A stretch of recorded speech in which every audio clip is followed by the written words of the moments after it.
welcome to the last week of No Ordinary Christian. We finished the book of James, James chapter 5, the letter of James. And again, I kind of talk about that, the letter, to understand, again, that was one letter to the dispersed, to the exiles, to those that were being persecuted.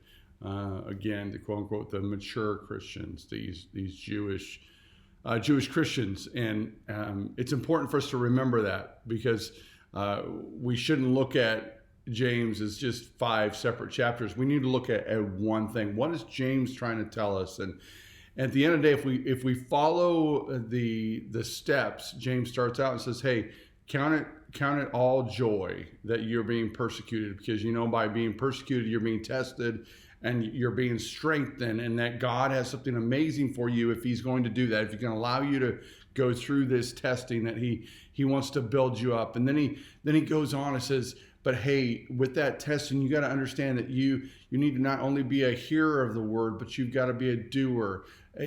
By the way, not only that, but faith without works is dead. If you're not doing anything with your faith, if you just have belief, you're no better than the demons. You're doing what they are. And then he talks about, hey, you got to control your tongue, that you guys are evil and vile to one another. You gossip and you covet, you desire what other people have. And he kind of finally wraps all that up.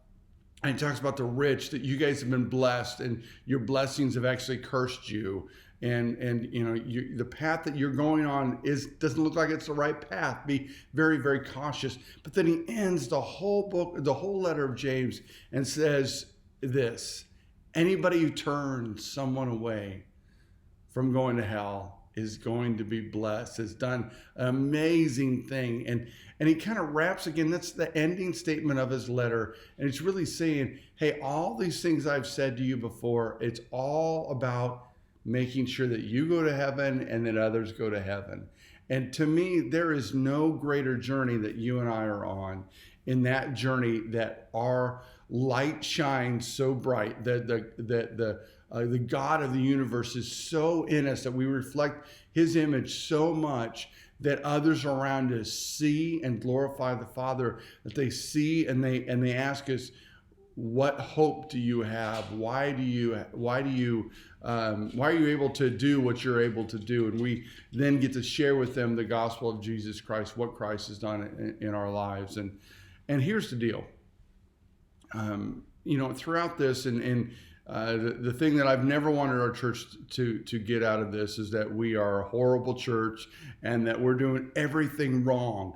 What I've wanted us to each get out of this, and I think what God wanted us to get out of, and God wanted me to be reminded of and move forward in, is that I've not arrived yet, that we as a church have not arrived yet, but that he has taken us on a journey. And the cool thing is that when I think about the concept of what God is trying to tell us, is that he is calling the Crossroads to the next level, to a higher level.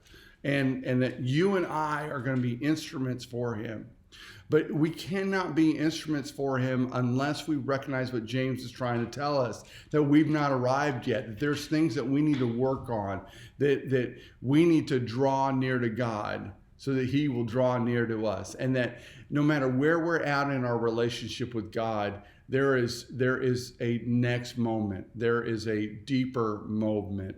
And I think about, and let me just use this analogy. I think about people saying things like, I've done everything right. And this idea that, I'm not losing weight, or I can't fix this relationship, or I'm not hearing from God. I'm doing everything right, but I'm not losing the weight. I'm not fixing the relationship. I'm not hearing from God. And I think if the truth is, if we really, really truthfully think about what we say, are we really doing everything right? Those of us on a diet, those of us trying to lose weight, are we really, every single moment we're eating the right food at the right time in the right quantities, and we're exercising the right way at the right, do you know what I'm saying? Right? And so in our relationship with God, that, I'm doing all the right things, right? I'm reading my word, and I'm doing, I'm worshiping, and I'm doing all the right. And the question is always, are you really doing the right thing? And I want to challenge us. And I think that's what the book of James really is trying to say to us. Are you always doing the right thing? Are you really doing everything correctly? And if you're not, like all of us are not always doing the right thing, what is it that you can do? Can you be a better doer than you were before? Can you be silent a little bit more often, right? Quick to hear, slow to speak, slow to anger, right? Can you do more? Can you be more work action and less, oh, I just believe, but more work action? Can you not take your blessings and allow them to separate you from God? Do you know what I'm saying? And so that's what I want you guys to talk about today, is really wrap up the book of the letter of James and apply it to yourself and apply it to the church and apply it to where God is taking us.